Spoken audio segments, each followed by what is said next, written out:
Monsieur le député de Jean Talon. La parole est à vous. Merci, Madame la Présidente. C'est un dossier qui préoccupe le Parti québécois depuis longtemps.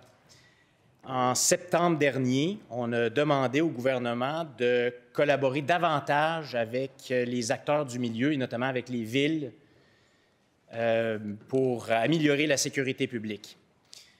On a demandé au gouvernement d'intensifier les efforts et l'action en matière de prévention et de lutte à la criminalité. Tout ça est lié évidemment à la situation carcérale. En octobre 2024, on a réclamé une commission parlementaire sur le recrutement des jeunes criminalisés, mais sur l'impact tentaculaire qu'a ce nouveau phénomène de l'intensification donc de l'action des groupes criminels et qui a un impact, évidemment, jusque dans les milieux carcéraux.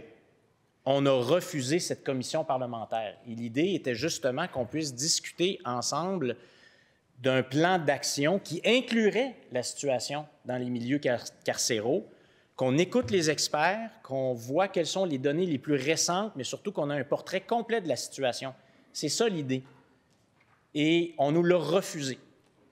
Donc, le gouvernement a refusé qu'on se réunisse, tout le monde ensemble, de manière transpartisane à l'Assemblée nationale pour parler de sécurité publique, pour parler de lutte au crime organisé et pour parler de la situation dans les centres carcéraux. La violence augmente, les statistiques sont là, il y a une guerre sans précédent dans les milieux criminels, ça se reflète, bien sûr, dans les prisons. En décembre 2024, ça ne fait pas longtemps, nous avons demandé au premier ministre de prendre la mesure de ce qui se passe dans les centres de détention. C'était à l'occasion d'une attaque, j'allais dire sans précédent, mais d'une attaque d'une extrême violence contre un gardien du centre correctionnel de Sorel-Tracy. Et on a rappelé à ce moment-là les constats du milieu. Il y a une plus grande utilisation des technologies, les drones, les cellulaires, pour orchestrer des crimes, autant à l'extérieur des centres de détention qu'à l'intérieur des centres de détention.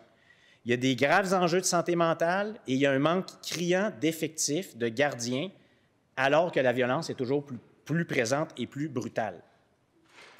Alors donc, les personnes des services correctionnels font un travail d'une très grande importance dans notre société pour faire appliquer les peines qui sont prononcées par les tribunaux avec un effet, donc, qu'on veut, de dissuasion pour intensifier la lutte à la criminalité et diminuer, justement, ces phénomènes criminels.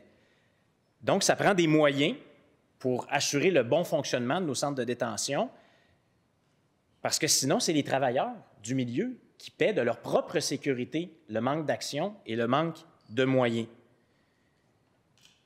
Les employés, les gens des services correctionnels montrent du doigt les conditions de travail pénibles. Dire c'est pas facile actuellement.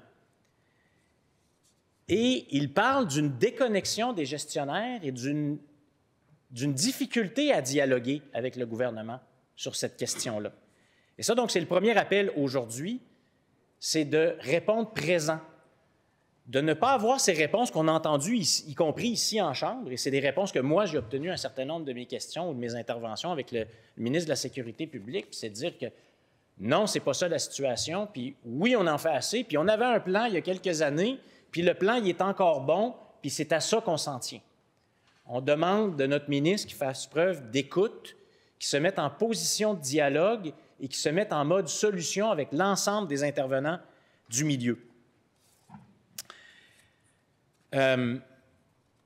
Si on laisse se dépérir la situation qui est dénoncée par plusieurs collègues aujourd'hui, ça risque d'avoir un effet à long terme, des effets continuels d'un certain laisser-aller dans le dossier qui est vraiment injusticiable dans les circonstances.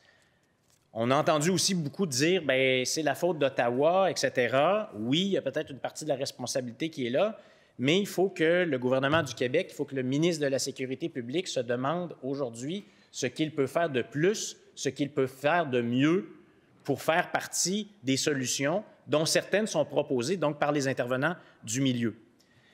On ne peut pas laisser les événements violents se continuer comme c'est le cas actuellement, puis de réagir. On ne peut pas continuer à réagir à la pièce. Il faut vraiment une nouvelle stratégie pour faire face à ces événements-là. J'ai parlé tout à l'heure de l'événement qui visait un agent correctionnel à l'établissement de détention de Sorel-Tracy. Il y a eu le meurtre d'un détenu au centre de Rivière-des-Prairies. Il y a eu un détenu qui a été victime d'une véritable séance de torture en prison, une agression qui a été filmée, qui a été diffusée. Donc, c'est des gens qui sont équipés de téléphones intelligents et dont on apprend qu'ils continuent leurs activités criminelles de l'intérieur des centres de détention. J'ai, moi, comme député de Jean Talon, entendu, j'ai eu des dénonciations de ce qui se passe au centre de détention de Québec. Il y a eu des nouvelles aussi qui ont filtré. Une cellule qui a été mise, il y a eu un feu donc, dans une cellule en janvier 2025. Des gardiens qui reçoivent des menaces très violentes se retrouvent dans des situations d'insécurité. Des agents correctionnels qui ont été agressés par des détenus. Donc, il faut agir et surtout, il faut que le ministre se place en mode écoute, en mode solution, en mode dialogue. Merci, Madame la Présidente. Merci, Monsieur le député.